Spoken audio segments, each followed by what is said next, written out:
Assalamualaikum warahmatullahi wabarakatuh. Mensikapi akhir zaman.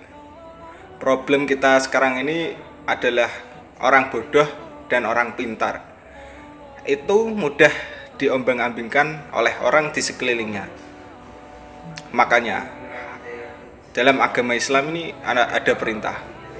Sambunglah orang yang memutus kamu dan berbuat baiklah kepada orang yang berbuat buruk ke kamu. Karena dengan demikian ini kita hanya didikte oleh Allah Subhanahu wa taala dan tidak akan terdikte oleh hukum sosial. Nah, di sini saya akan cerita sedikit tentang cerita yang ada dalam hadis sahih. Kamu ini jangan mudah diombang-ambingkan oleh orang di sekeliling kamu.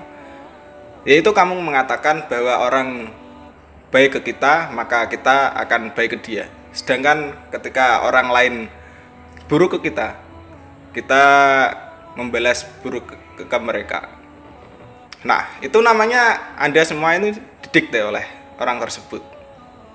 Tapi berkomitmenlah kamu akan berbuat baik meskipun orang lain berbuat buruk kepadamu. Karena kita ini diperintah Allah untuk selalu berbuat baik kepada sesama manusia. Nah, kalau kita dijahati oleh orang lain, ya sudah, itu urusan dia dengan Allah Subhanahu wa taala. Tapi yang jelas saya sendiri ini senang dalam melakukan perintah Allah, yaitu ya berbuat baik kepada sesama. Tapi kalau kita sulit berbuat baik kepada sesama yang notabene itu orang lain sudah pernah menyakiti kita. Nah, kita mudah saja, yaitu kita belajar sabar dan ikhlas. Tapi kalau nggak bisa sabar dan ikhlas, ya yang kita lakukan adalah sudah cuekin saja. Kita nggak usah urusin ambil sikap yang berlebihan. Jadi kalau masih nggak bisa seperti yang demikian, ya udah tinggal tidur saja, nggak usah repot, ya nggak usah dipikirin terlalu dalam. Karena ya dari riwayatnya tadi, suatu saat ibadah umatku yaitu yang terbaik adalah tidur.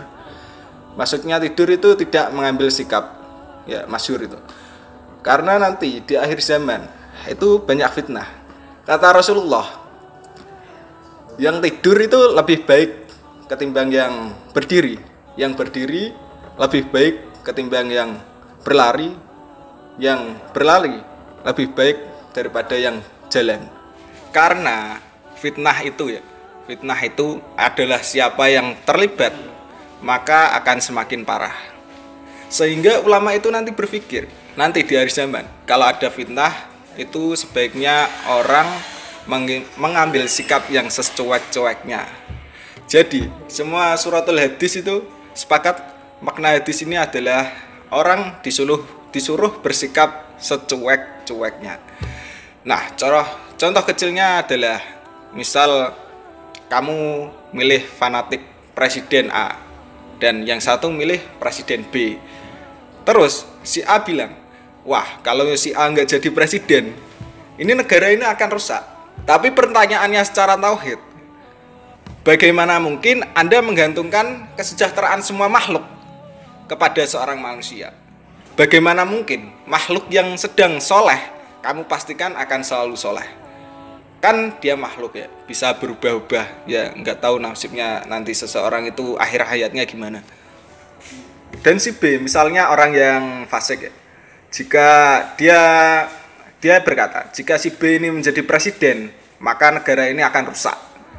Nah, bagaimana kamu pastikan bahwa orang yang fasik ini akan selalu fasik? Ya bisa saja dia nanti husnul khotimah, yang fasik nanti pas jadi presiden menjadi baik, dan yang baik itu nanti pas menjadi presiden menjadi fasik. Nah, makanya itu ya, perlunya kita menghindari kebiasaan-kebiasaan memvonis orang lain dan menilai sesuatu hal yang di luar ranah kita sebagai manusia. Dan janganlah kita mudah diombang-ambingkan, didikte oleh orang lain.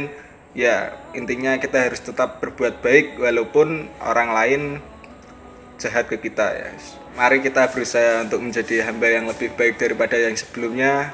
untuk menggapai ridho Allah Subhanahu wa taala. Sekian yang bisa saya sampaikan, kurang lebihnya mohon maaf. Billahi fisabil haq, fastabiqul khairat. Wassalamualaikum warahmatullahi wabarakatuh.